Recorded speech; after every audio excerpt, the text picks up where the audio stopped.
সে ভারতবাসীকে যে জিনিসটা বুঝিয়েছিল সেটা হলো ভগবান রাম অযোধ্যার যেই জায়গায় জন্মগ্রহণ করেছে সেখানে রাম মন্দির ছিল, আর সেই জায়গায় রাম মন্দির ভেঙে মুঘল সম্রাট বাবর বাবরি মসজিদ তৈরি করেছে।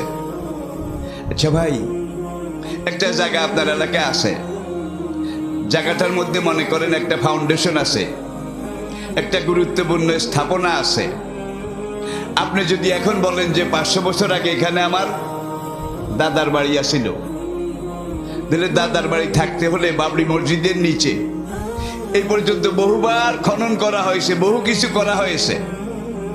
অতীতে এখানে কোনো ফাউন্ডেশন, কোনো মন্দির, কোনো বিল্ডিং এর নাম নিশানা খুঁজে পাওয়া।